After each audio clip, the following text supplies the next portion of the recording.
So I'll give an introduction to Mary and our theme for this year. So this year, the Architecture Fringe invites you to unlearn with us or to interrogate our own behaviours, beliefs and biases in order to acknowledge how the world really is and then to reimagine how it could be. And central to this is the idea of whiteness. So talking about this, primary audience to address is white people. And it's vital that we understand that we can't step aside in this conversation and we have to take responsibility and action to dismantle the systems of oppression that we directly benefit from and not lean on people of colour to do the work. So we're delighted to have Mary Vaughan Johnson joining us to deliver a short provocation in response to our theme of unlearning, entitled Whiteness in Architecture. There'll be an opportunity for 5 to 10 minutes of questions at the end of the presentation, so send them into the chat at the side of Zoom, and we'll pick out some of these and we'll invite you to ask the question yourself at the end. And just on a side note, if everyone can mute themselves when the talk is going on. So Mary has been head of Architecture and Landscape at Kingston School of Art in London since 2018. Before that, she was chief docent and curator of the Maison de Verre in Paris for 9 years. Funded by the Association de Maison de Verre, her research explores private and public spheres in architecture. She's made presentations about and published this work globally. In Paris, she also co-founded and was resident program director for the Catholic University of America's School of Architecture and Studies Abroad. And practiced as an architect for a number of years in Georgia, Pennsylvania, and Florida. So I'll hand over to you, Mary.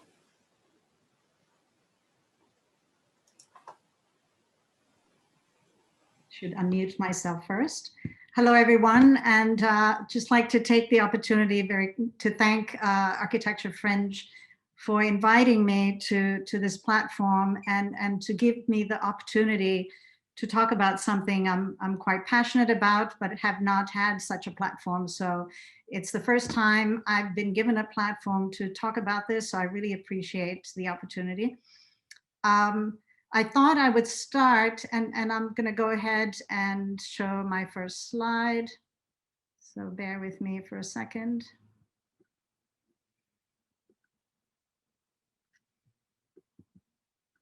Hope everyone can see that. So I thought I'd start by, first of all, the word provoke and provocation. I thought, I like to talk about words, and provoke is a word that comes from Latin provocare, which is really to bring forth or to call forth. And its meaning is to stimulate action. And this is what I quite like about the word. So it's not about so much, tonight we'll be having conversation, but it's really to stimulate an action. And I think I'd like for you to keep that in mind with this provocation today. And I wanted to start with just this slide to give quotes and information that I'm sure I don't need to. I think we're all aware that the profession of architecture and the discipline is, first of all, as a discipline, architecture is a Western construct. And I mean the term itself, architecture, and how it developed as a discipline that has imposed its presence worldwide and has always been predominantly, well, first started by white male and still continues to be dominated by white male. And so I think rather than focus on that today, I thought it would be important to focus on whiteness, and then we can talk about its relationship with architecture. So to do that, I thought I'd show 3 videos. And if let's go to the next slide here. The 3 videos, the first one talks about racism is a white problem. And the second focuses on what is white fragility, the concept of white fragility. And then the third one is a quote from the author: white supremacist, delusional amnesia is going to get us all killed. Now, a lot these films do focus on North America, which is where I spend most of my life, but it is not a new topic globally. So this is something that is impacting everywhere. So it's not something only happening in the US. I just want to emphasize that. So we'll start with the first video.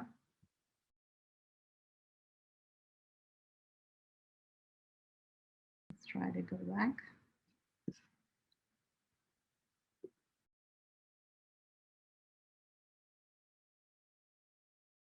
And the last one.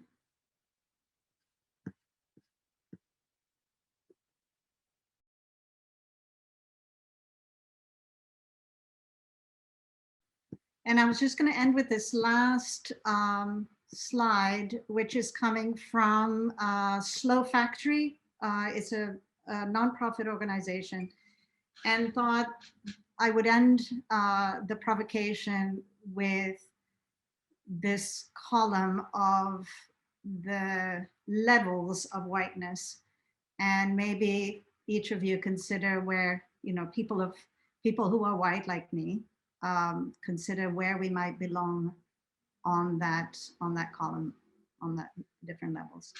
And now I'll stop sharing. I don't know if it's too soon. Yeah, we can stop sharing.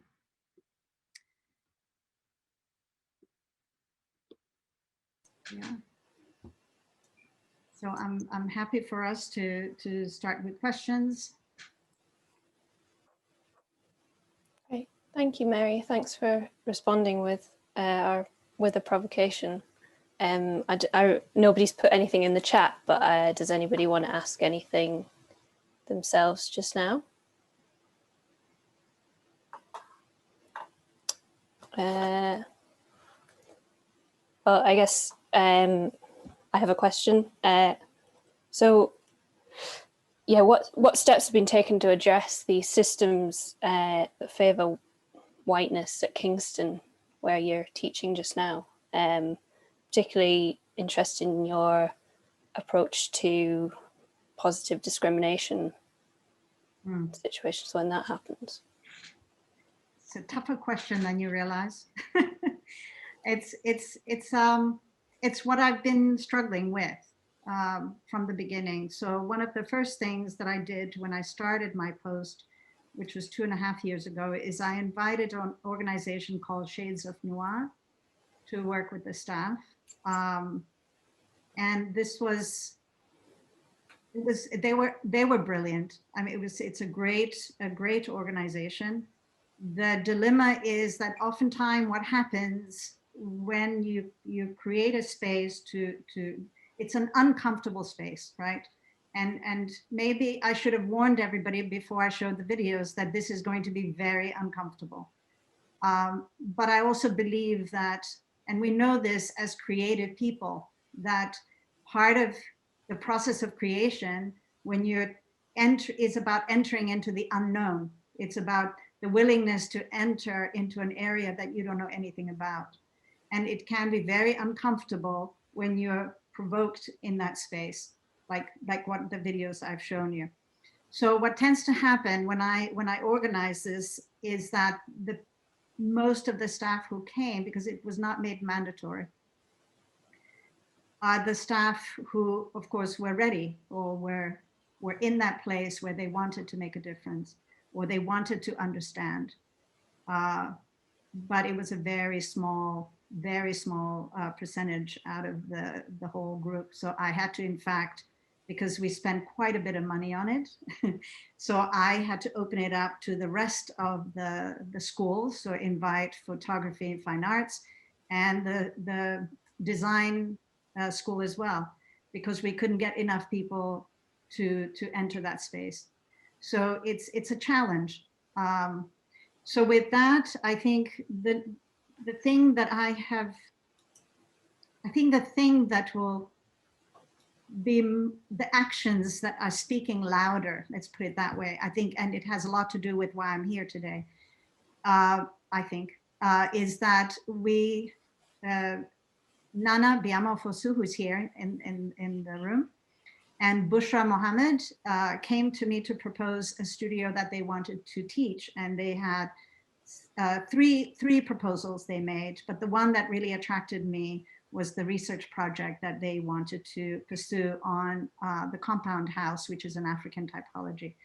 And it was intended as a way to critique Eurocentric perspective on architecture, and also to look at the compound house as the African typology that resisted colonization, that continues to exist within a colonized space. And so we started this project, and the project was what really, I think, started to speak without me saying anything or doing anything. But the project itself started to gain attention. It was very successful. We were all quite, there's a lot of work to be done, but it's an exciting project. And we participated in the 100-day studios to present that project. And then the involvement with Architecture Foundation has brought us on the platform with Black female architects as well. And we were part of the panel that talked about race and modern architecture. So it's growing. So it's growing from the ground up, I would say. I think that's what I would suggest, is that, it's about taking action, and it's really up to each one of us to look at ourselves. And I'm talking to white people, is that we do have to look at ourselves and question where we are, and to bring awareness, we have to unlearn and we have to learn. And we will never, the message was very clear in what I've presented today, is we can never know or understand what it is to be non-white, but we can try. And that's all I would expect. The action is for us to try, and it will be a never-ending effort. It's not an effort that you tick a box and then it's done. It's an effort that's for the whole duration of our lives. If we're going to change anything, it has to be continuous and every day, faced with every day. I hope that answered. It was a long answer. Oh, that's great. Thanks, Mary. I think we have a long way to go. We have a very long way to go, but and every day I try to take a step forward with it. That's great. Thank you.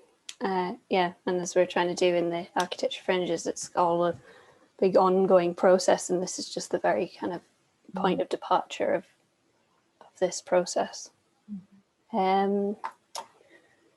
It's not a question, but somebody is asking if you can share the 8 identities list on here. And I have a question from within the team.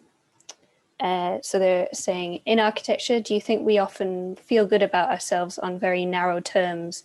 And how can we broaden these terms and expand that conversation? Can you be a little more explicit when you say terms? So this is from Neil within the team. So I don't know if Neil, I'm going to call you out. Yeah, it was a reference really to the Obama quote about Obama possibly in a sort of an American political context, allowing people to feel good about themselves, but actually within quite narrow parameters. And I suppose it kind of connects, because we often sort of talk about or think about architecture as a progressive practice, and yeah, just about whether you think there's ways of sort of broadening the terms. I suppose it's really connects back to what you were talking about at the start. Mm-hmm.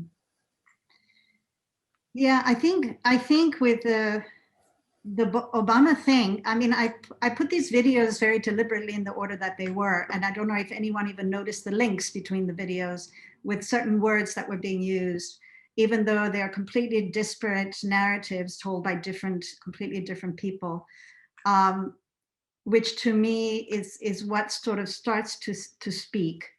And with Obama, for me, it's spoke back to what the previous video talked about, which is that I have to behave like you in order to be accepted.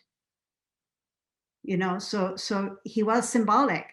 He was a symbol of the kind of Black person that white people want to see, that looks like them and behaves like them.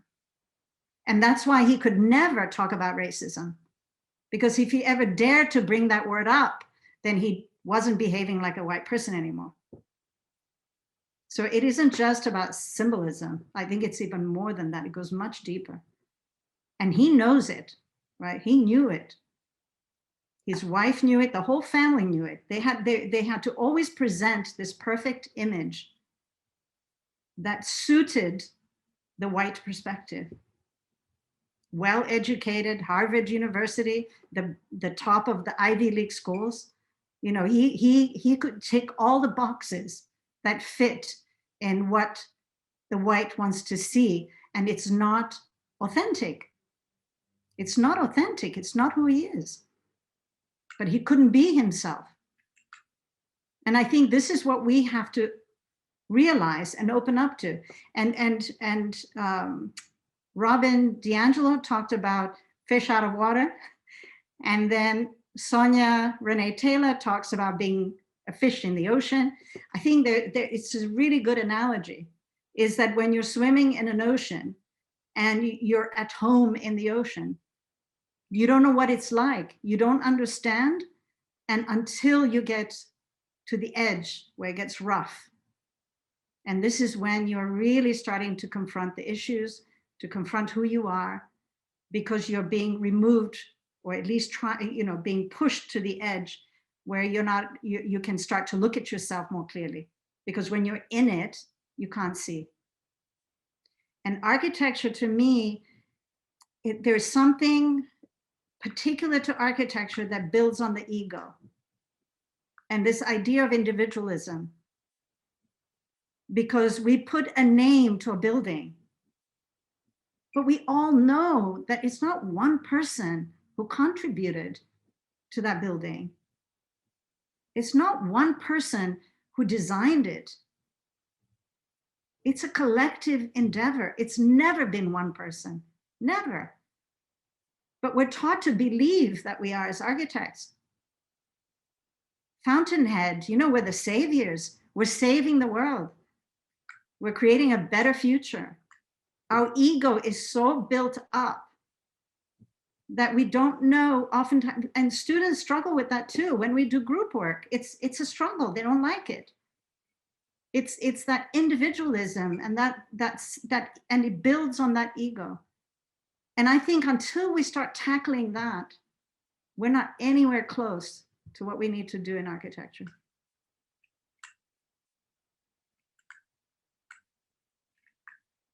I hope that. Thank you. Yeah, I think that the connection structurally there to the sort of ego and the individual, I think is really an interesting one, like for future discussions for sure. Thank you.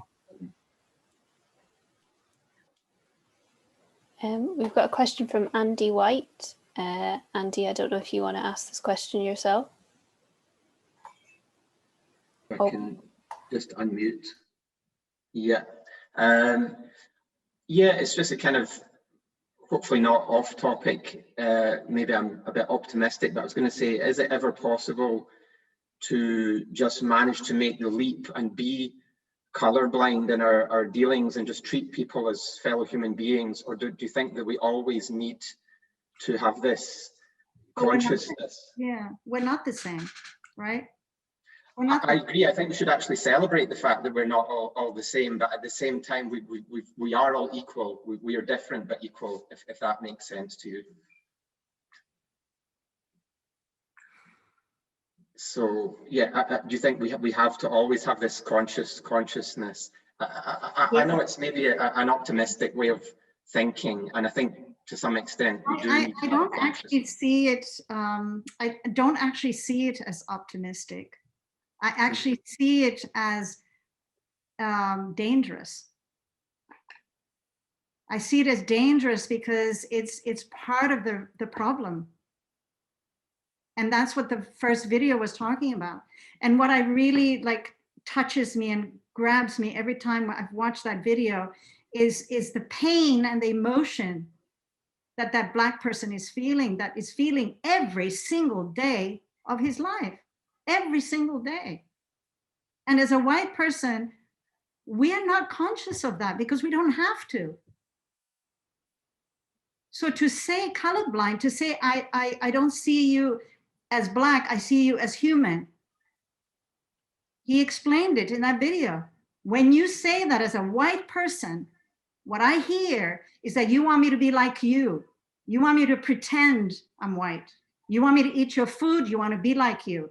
And I think the example you gave of Obama being like a white person is a good example, because actually he committed racist acts himself. He became a racist because he thought it was okay to conduct illegal wars, killing Muslim women and children.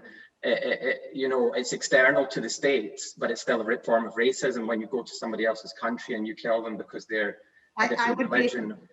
I would be very careful about what you're saying, because it's coming from a place where you don't understand. Possibly, I don't pretend to understand everything. It's just racism cuts in a lot of different ways, but I think particularly actual bombs falling on people is, you know, the worst kind of racism. And you're putting that on one Black person, one Black man as his responsibility. I really don't think that. I do and I don't. It's a system. It's a racist system in America and to some extent in Britain, and it's very difficult. Not to some extent. I feel bad bringing that up because I think he had the very, very good intentions when he became the president, and I think the system changed those intentions for the worse. You know, if that makes sense. The system is constructed by people. And the system is constructed by white people.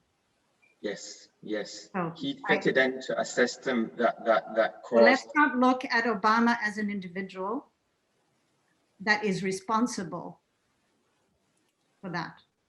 I think we have to be. I wouldn't reply to that because it's too contentious. It's too contentious. But I would agree with Noam Chomsky's analysis of recent American presidents. We have Nana wanting to respond to, you're on mute at the moment, to Andy's question. Yeah, can I'm actually quite shocked. I think that those comments are, sorry, it's actually quite, yeah. Can I just say, I think when people ask the question, is it possible to be colorblind? I always want to make the comment that I didn't know I was Black until I moved to this country. So I don't have the option to pick whether people see my color or not. And that idea that you can be colorblind is so, it is so fundamentally violent that it's not understood how violent it really is. And then I think to the point of Obama, I am not an Obama apologist. I think that the man, you know, he has a lot of criticism to respond to, but I think that to kind of marginalize his legacy is not a kind of American militarized complex is so dangerous and so profoundly upsetting that I'm sorry, I find that incredibly, not the critique of Obama, but the idea that it's not understood and read in the kind of industrialized militarization of America that produces this kind of violence. And I don't understand the fact that it's not even constructed as, Obama's identity is so complex. He is not an African-American president. His mother's white and his father's African. That was never even brought up. You know, the fact that half his family is Muslim, all those complexities are erased completely by this flattening of a man is African-American, and that was his only identity. Nobody thought about the fact that he was African, not African-American. He is also half white. Where is all that complexity in who he is that is just negated? And then I don't know, Andy. I don't want to come across. I agree with what you've just said. I don't want to come across as overly emotional, but I just think that it just needs to. It's a provocation. I've been provoked. You've been provoked. I don't think. But I really don't want to upset anybody, but I think it's not a bad thing sometimes if the discussion moves kind of up a level, that we actually press each other's buttons a little bit. Apologise if I'm.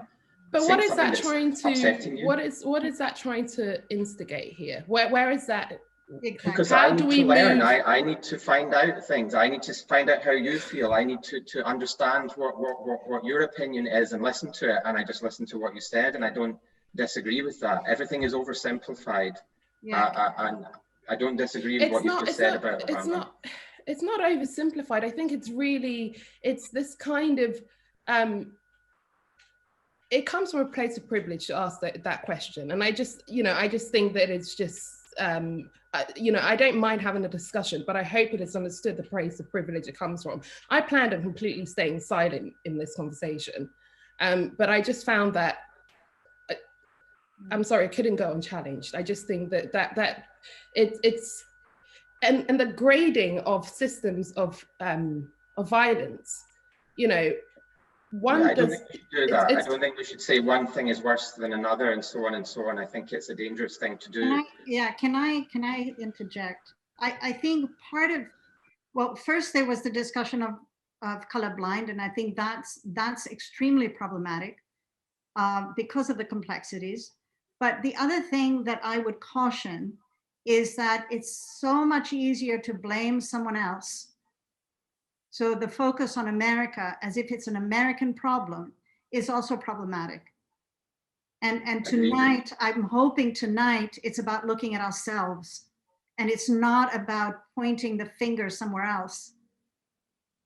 Because if we're going to unlearn, it has to start with ourselves. And as long as we're finding blame elsewhere, as long as we're pointing fingers somewhere else, it's deferring from the issue. And that's what I find difficult with your comments when you start to talk about America and the politics in America, because the discussion here is really about whiteness and it's about looking at ourselves. So, for me, that's really the provocation. And so if we want to talk about colorblindness, that to me, I think came from you, and you trying to understand that.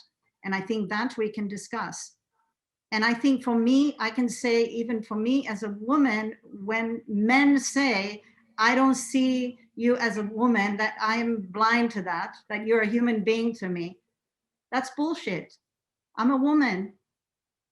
I have big breasts and I have big hips, and it's quite clear, and I'm proud of my body. And and I should be able to celebrate that and be acknowledged for it. And I think, if for a Black person, they know they're Black, they love their Black, not everyone, but they struggle with it, but they they own it. That's theirs to own.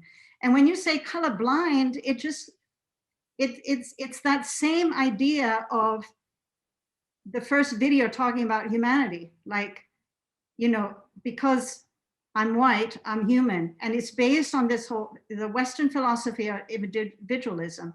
And they think that everybody has that right. We think as white people that everybody has the same right to be individual. But it isn't. It doesn't exist. It's a delusion. I agree with a lot of what you're saying. So I think we're going to take one more question, one short question from Alisa. No, my name is Alona. It's not Alona. Oh, right. Okay. That's hi, Mary. Good to see you. Hola. Guapa, ¿cómo estás? Hola. It's good to see Mary. So I'm just I think it's quite thought-provoking what Mary has shown us. And I've known Mary for a while because she hired me for a job, in England. And I was in England for a long time. I'm half Italian, half Basque. I'm born in London. And I think the question of race is important. It's not just about re-education, but, I think it's important we have an open debate about racism as a whole, because we're looking at America, right? I mean, this bastard as I call the Trump guy, you know, who's left, built a wall to stop Latinos coming to America. He stopped Muslims to coming to America. He undermined everybody, right? But the bottom line, I think, which adds to my question is, a few weeks ago, we were having this kind of debate about racism in the UK and in the profession, right? And I worked about 15 years ago in a firm in Glasgow where my boss happened to be Black, yeah, you know, and we've never met, and I was speaking this with a friend of mine, which worked for not in the same projects, and we said the profession in Scotland is very white, you know, and we started talking about it in an open way, because Richard MacDonald, this guy, was the only Black architect I ever worked in the UK in all the years I worked as an architect. And he starts saying that when he was in his football team and he was in architecture school, he had to suffer that, you know, he couldn't be seen as a Black man being an architect, you know? And we started talking about this kind of interesting conversation on the chat. And I said to him, you know, racism happens in this country in many ways. And I said, I know how you feel. And he said, Alona, you don't know how you feel because you're white. And I said, well, one time I was with my boy, because, you know, I've got an 8-year-old.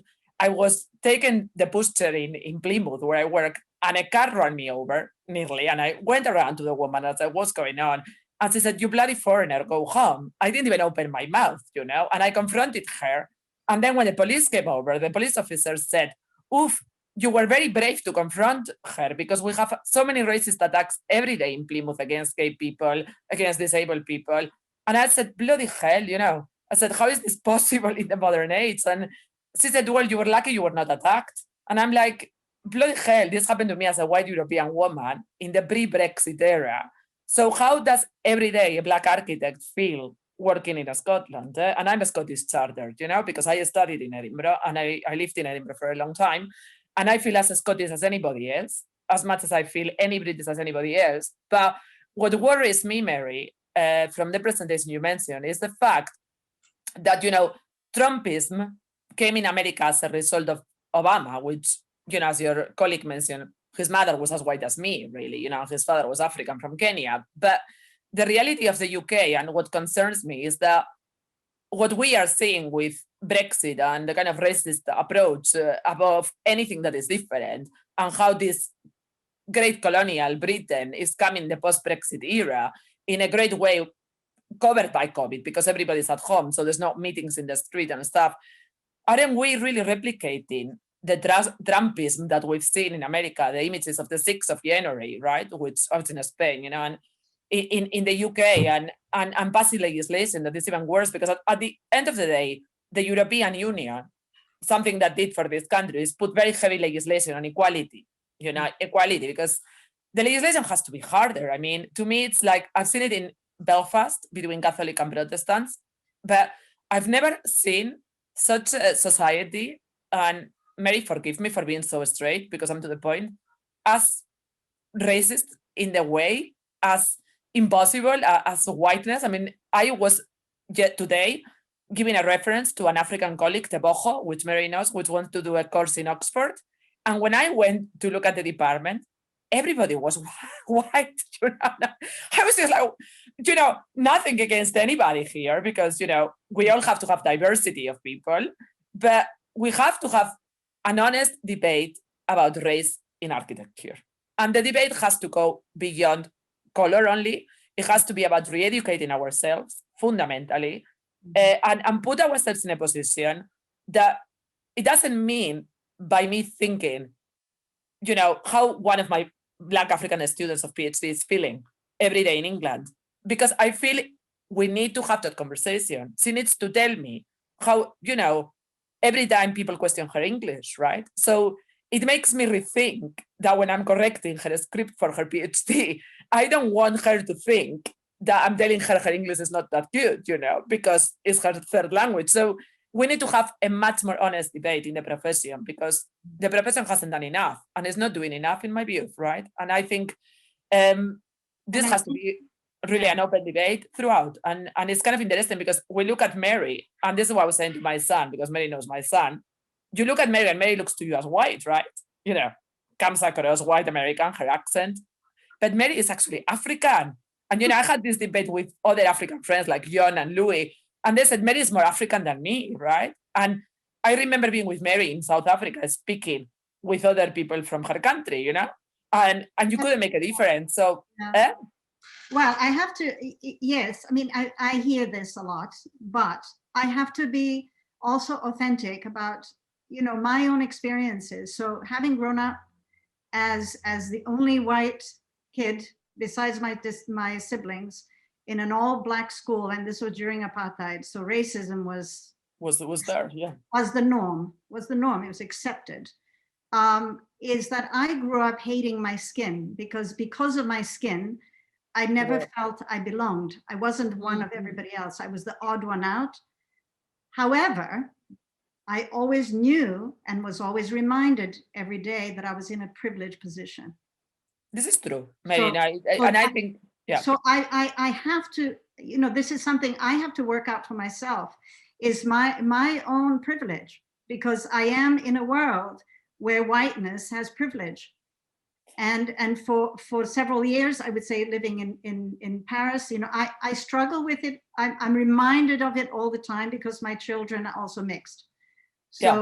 So because of that, I'm always in this world every day being reminded of the problem of race, right? But we need to change, Mary. I mean, it needs to change. It requires action. It's not enough, you know. People say to me when the gentleman was breathing for his life in America in the summer, you know, and I watched it and it was terrible. I've got an 8-year-old and I asked his father, can I play it? And I played, and then I put Martin Luther King speech. And I said, Alberto, I want you to listen with an 8-year-old attention span. And if an 8-year-old child can bloody understand that is wrong, yeah, anybody can. And I think we need to educate, people need to be educated, people need to have a debate. And the only way we can change is by starting somewhere. And it requires action. I mean, the fact that we think talk is good, but we require action, you know, because for me, it's exactly why I spoke to my friend Leanne, which is from Edinburgh, that in a profession we're working for 15 years across probably hundreds of people in Edinburgh, because I trained in Edinburgh and worked there for a long time. And we only saw one Black architect that was just actually mixed race Scottish. Something has to give, you know, something has to change, Mary. And, you know, it's relevant. And I think what you put through, it makes us think as a way to question our self-belief system and to question that system that needs changing. Because structural racism, by defining the word of structural racism, you have to change the structure. You have to take action against that structure to change something. I mean, that's my firm belief, you know, but then I speak my mind. I mean, Mary, you know me. I mean, I'm not gonna pretend that I don't agree with you, because I do. And I think it's, you know, it's good that you can really use this platform. I mean, I found about this debate through being a Scottish trained and a Scottish raised through the RIAs. And I thought, hey ho, great, Mary's coming to Edinburgh, you know, to Scotland to talk about something interesting. But I didn't think it was going to be that interesting, Mary. I have to say, your work has moved beyond quite great stuff, you know, and it's great to see you. I haven't seen you for a while, but you know. I'd like to give, if there's anyone else, I guess. Any questions, Mary, but good stuff. Yeah, I'm conscious of the time. So I guess for me, moving forward, I don't know, are we having more questions? I think we've got a good discussion, animated discussion going on. So I think we could probably take another question. Adam Coleman has asked a question. I don't know if you want to ask it yourself. Yes, hello. I just reminded myself what I said and where it came from. Yeah, I suppose I work in an institution, and I wonder what change looks like and how it manifests and when you know it's happening. And I wondered, from your perspective, are you seeing change happening in particular places? And linked to that is a recognition that many, if not all, institutions are white-led. What is meaningful leadership in those contexts that doesn't just further the position and the ego of the white, probably man? Yeah, it's a good question, and I think an important one. And I think what it's going to take is educating ourselves. I think first you have to understand the issue, and it may have to take really looking at the history of the construction of racism, how the whole concept of, you know, race was constructed. in order to understand it historically. But then within the space where you're working, once you you start to understand the issues, once you become aware, is being willing to call out your colleagues.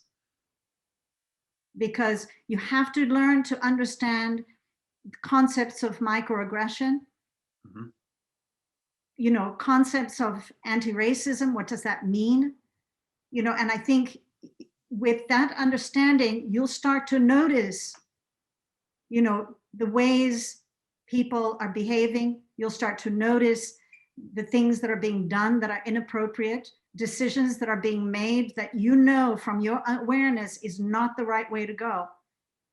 You know, for in your institution, for example, if they bring a person of color to talk about racism, you now know that's actually putting an extra burden on them, because they should not be the one educating you. So it's really about making the effort to search and try to understand. Those videos made it clear you will never understand, right?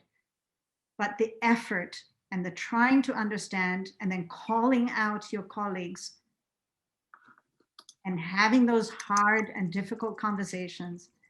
But it's really about that. It's about the transparency, the openness, the authenticity. I really believe one of the things we have learned from the pandemic, the blessings of the pandemic, not the harsh side of it, but what the opportunity that has come out of that is that we've been isolated, we've been forced to look at ourselves. This is the moment to really spend time with yourself and asking yourself, you know, that's why I like that column, you know, ask yourself, where are you on that column?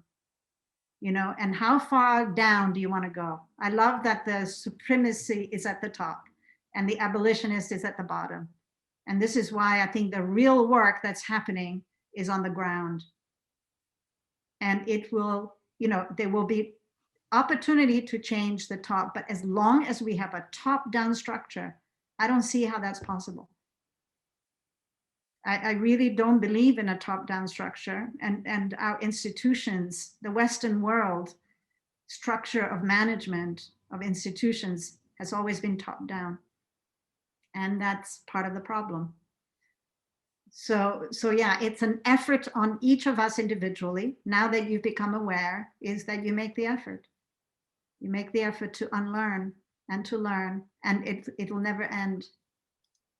But you will see the improvements. You will start to see where things are changing. It will change as long as everyone is working towards that.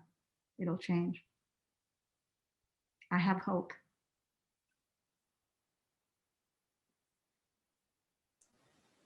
Okay, so we're going to have a very final question. I keep saying that, but there's a question from Amy Peacock, and I think it leads on from what Adam asked. Okay. Amy? Hi. Yeah, I just wanted to ask maybe if there's something more that we could do in architectural education, because a lot of the theory that we learn from is historically white. What can we do to stop whiteness from reasserting itself as we move forward? So, Amy, you're going to be very pleased to know that I was prepared for that question today. Because it's the question, I'm of course in architectural education myself. So it's actually what I found that I thought would be good for everyone to see. So I'm going to share my screen really quickly and show you these slides that came from students. So this is a student-led project called Decolonizing Architecture, and it's from University of Bath. And I thought the list of proposals they've made on what you can do, what action you can take in architectural education, I found quite comprehensive. So let me just share really quickly.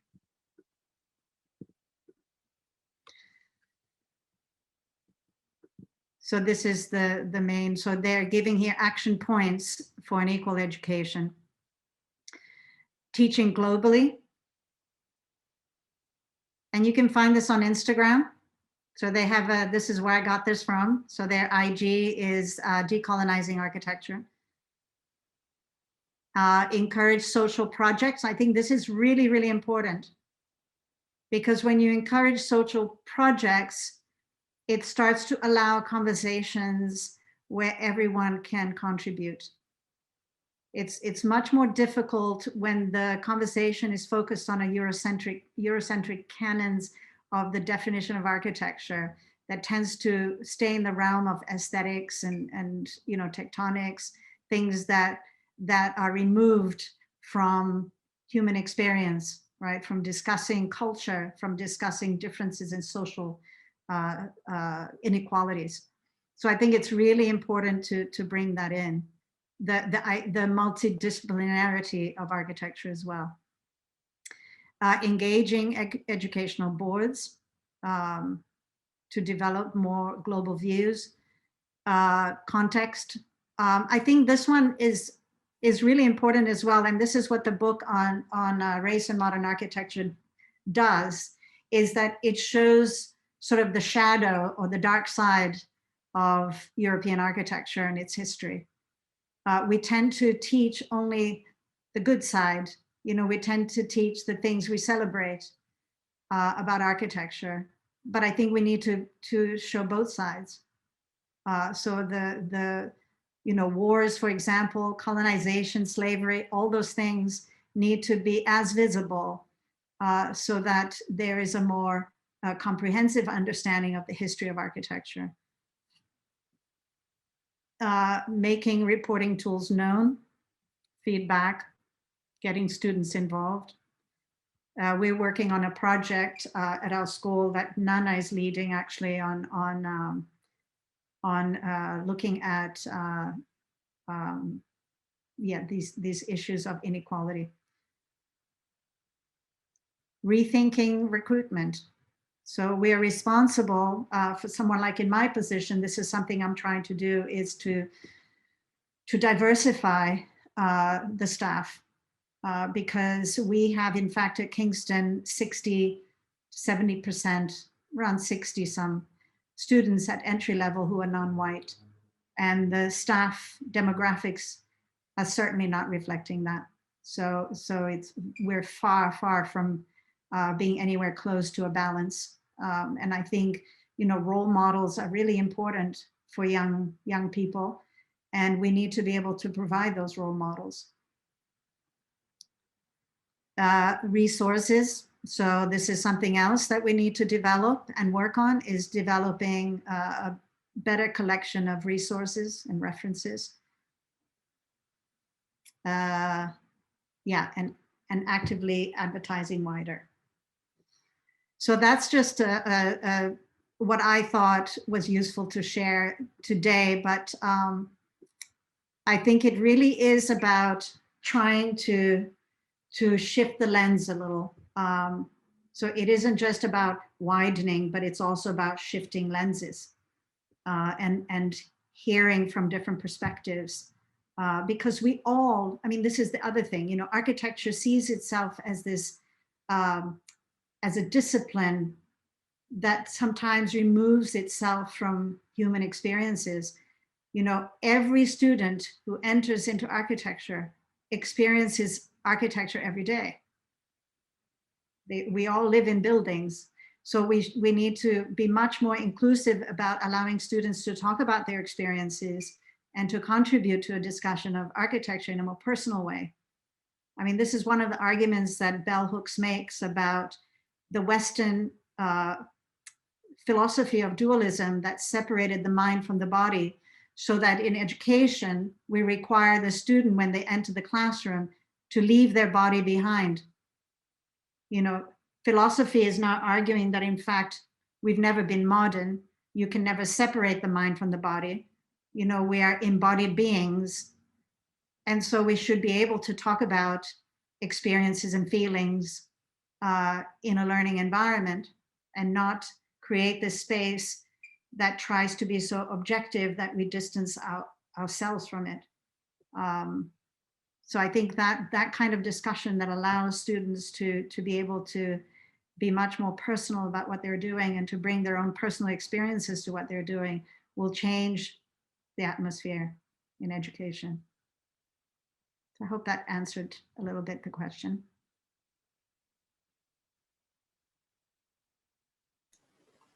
Great, thank you, Mary, and thanks for a great presentation. And thanks for provoking and responding to such a great discussion afterwards.